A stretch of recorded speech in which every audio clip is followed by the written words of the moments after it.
bem lerem Uma Noite Descansada, o livro do Mário Carneiro, 10 contos tradicionais politicamente corretos. Olá, Mário, bom dia, bem-vindo. Bom dia. Mário, está aqui um trabalho notável de atenção ao detalhe, porque não estava a reparar que tu não...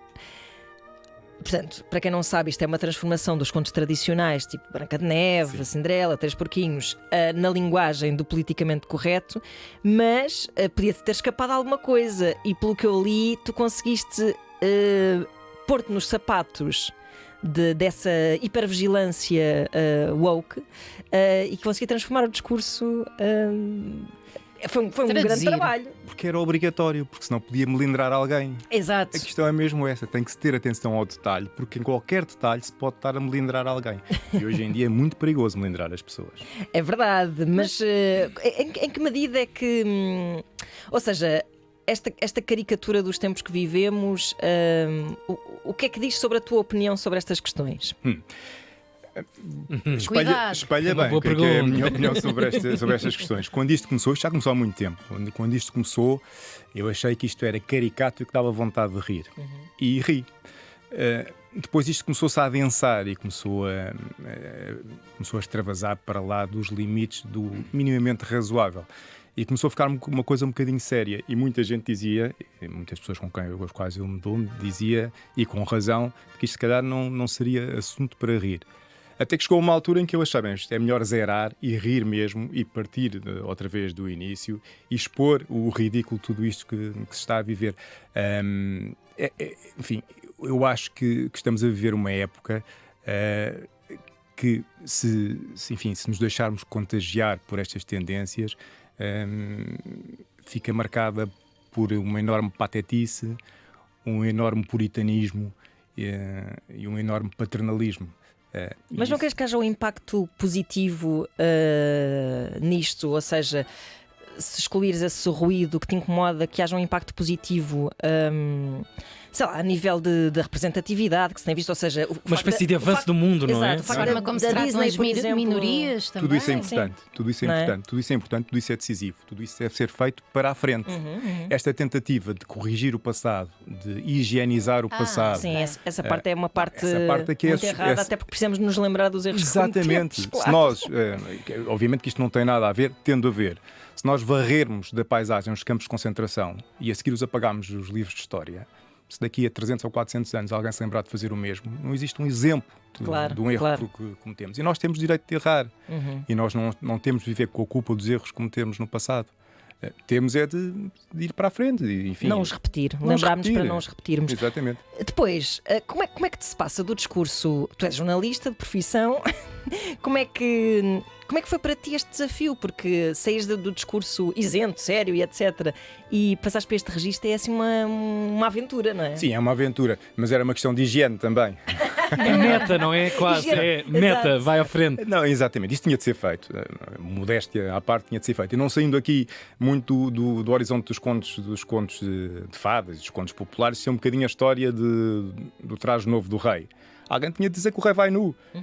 E eu não me importei, quer dizer, surpreende-me o vosso convite, que agradeço, porque nesta altura esperava ser cancelado em todos os lados. Afinal, não. Há um lado teu que fica aborrecido por não estar a ser cancelado. Não, de todo. Não. Podemos começar já. Podemos tratar disto. Vamos tratar disto. Não, de todo, aliás. Porque vai contra a questão do politicamente correto que tu caricaturizas. Ou seja, se realmente fosse assim tão woke e tão não sei o quê, tu já tinhas ido à vida nas redes sociais. Não, mas as redes sociais não incomodam. Mas não era uma coisa que eu achasse que iria acontecer. Estava obviamente a brincar convosco. Claro que sim. Até porque o cancelamento, na verdade, não cancela ninguém, não é? Eu acho que tens liberdade para escrever um livro sobre isso, não é? Para refletir sobre isso de forma humorística. Se calhar sugeria que lêssemos aqui um pequeno exemplo. Que lesses tu? Objetivamente, não é? O que é que estamos aqui? Mário. São clássicos, são livros, são histórias que pairaram sobre todo o nosso desenvolvimento, pelo menos na cultura ocidental. Aliás, alguns deles que foram transformados em filmes da Disney, por exemplo, e que eu já tive a oportunidade de rever várias vezes, até agora tendo um filho, voltar a eles é interessante, e que muitos deles são verdadeiros filmes de terror. É verdade. Pois, claro. Pôr crianças num forno. Sim, era absurdo. Sim, era filmes de terror. Porque eram contos tradicionais que eram adaptados, medievais até. Mas há um lado interessante de criar uma espécie de, por mais errada que a forma tenha sido, mas de criar uma espécie de bússola moral para os miúdos, não é? O que é que está mal, o que é que está bem. Sim, às vezes um pouco enviesado, mas o bem e o mal, não é? A educação não é servir eufemismos aos nossos filhos. A educação é mostrar-lhes como é que é a realidade e dar-lhes ferramentas para encararem as dificuldades da realidade e para a transformarem e para estarem atentos aos outros, obviamente. Agora, esta cultura do permanente eufemismo não leva a lado nenhum. Obviamente que contos em que crianças eram metidos a assar, que não se repitam. Sim, Agora, claro. não vamos voltar atrás e pegar e dizer que o menino foi colocado num solário. Portanto, atirar o pau ao gato ou atirar o peixe ao gato, tu preferes atirar o pau ao gato? Não, eu acho que deve estar registado que se atirava o pau ao gato. Sim. Mas que agora, se calhar, convém não atirar. Por acaso lembro-me, isto não é deste tempo, porque eu lembro-me de um dia a minha avó ter ido visitar a minha escola, na primeira classe, e a professora ter dito para recebermos a minha avó com uma cantiga, não sei por que raio, a minha avó se fazia anos ou qualquer coisa assim, e escolheram o Atirei o Pau ao Gato, que eu sabia que a minha avó odiava essa música. Boa escolha, portanto. Odiava por causa precisamente de ela não queria que se atirassem paus aos gatos. Não, acho que temos, de facto, temos de adaptar. É destas coisas. Se nós pensarmos, o nosso primeiro prémio Nobel do médico Egas Muniz foi por um procedimento médico que hoje em dia é abominável. É abominável. Claro. A lobotomia. O que é que nós fazemos? Retiramos do prémio Nobel?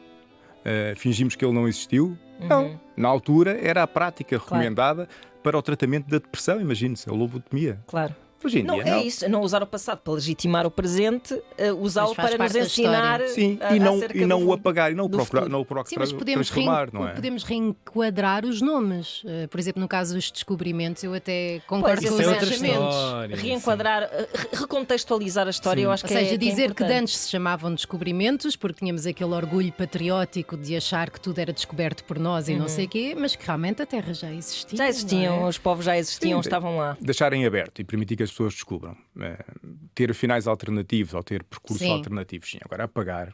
Não. Sim, ou seja, nada contra um exagero, não é? O exagero, deixar liberdade às pessoas para falarem e para se discutirem os assuntos em vez de partir logo para um julgamento. E evitar a tentação, que eu há bocado falava, paternalista e puritana. Quer dizer, quando nós nos apercebemos que uma professora de arte mostra fotografias da estátua de David e é expulsa da escola porque os pais não foram avisados que havia conteúdo pornográfico. Isso já é o puritanismo clássico. Também podia ter posto uma tanga, não é? Não percebo. Mas vai tudo beber ao mesmo sítio, vai tudo beber ao mesmo álcool. Isto não é água. Sim, é verdade. Eu por acaso sou da opinião que o exagero às vezes é preciso na mudança, não é? Mas ao mesmo tempo também acho que este teu livro vai documentar um tempo de uma forma caricatural e tocando em assuntos que de facto hoje em dia são difíceis de tocar sem haver algumas consequências. E nesse sentido, mas quer que leias? Qual é a história que vais escolher para nós? Qual é o momento? A jovem menina do cabelo tipo 3A, com abundante femomelanina e a família de ursos antropomorfizados por opção própria. Original e desrespeituosamente, esta história chamava-se Os Caracóis Dourados e os Três Ursos, ocultando a instrumentalização que era feita dos seus intérpretes. Para uma jovem menina, recorria-se à usual tipificação que a transformava num mero objeto definido pelos seus caracóis e pela cor do cabelo, e para um agregado familiar de ursos, retirava-se essa qualidade de consanguinidade, como se aquilo que os individualizasse fosse apenas a quantidade de elementos a habitarem juntos. E é um bocado isto. Epá, eu estou a imaginar-te assim milimetricamente, tipo, não, para aí, isto não dá, isto não passa. E mesmo assim, não sei se não melindrei alguém. Tipo, passar a Ajax nas palavras, então, para aquilo ficar sempre tudo. Não, teve que se pôr no papel de um chato. Sim. Não é? Sim. O que é que um chato escreveria? E de vez em quando ainda voltava atrás para ver se não me tinha escapado nada. Certo. Claro. trabalho árduo. Olha, na vida de jornalista vai ficar algum vestígio, algum eco deste exercício? Não, espero que não. Não, seguramente que não. Consigo separar as perfeitamente águas. as duas águas. Isto é tudo menos tratamento objetivo da realidade. Verdade. Mário, próximos desafios. Sei lá, imagino-te a arriscares uma ficção um dia. Eu adorava, palavra de honra, sem falsas modéstias, sem excessos de humor. Porque há aí um lado de reinvenção das histórias. Mas que eu me parece adorava ter uma essa- boa história para contar. Eu estou sempre a dizer isso. Cada vez que leio um belíssimo livro, fico fascinado e penso, pois lá está, aqui está uma grande história para contar. Eu adorava ter uma boa história para contar. Como não tinha nenhuma boa história para contar, peguei até as histórias já Vai estavam aparecer. contadas e recontei-as. Podes fazer um romance histórico e contar uma ótima história de outra pessoa.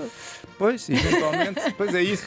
Mas deve haver para aí uma história boa para contar. Não sei, se eu tropeçar nela e se conseguir escrevê-la, fico muito feliz. Espero que isso. sim. Teremos espero que sim. notícias tuas. Mário, Obrigado, muito obrigada. Mário. Obrigado. Obrigada. Está aí nos escaparates Está, sim, o senhor. seu novo livro, Uma Noite Descansada. Olha, e vocês, a esta hora, não vão para a caminha descansados, mas vão para o vamos vosso nós. trabalho descansadinho. Pois é, que nós vamos para a isso. caminha. O Tiago e a Ana. Olha, lá está. Cá está ela.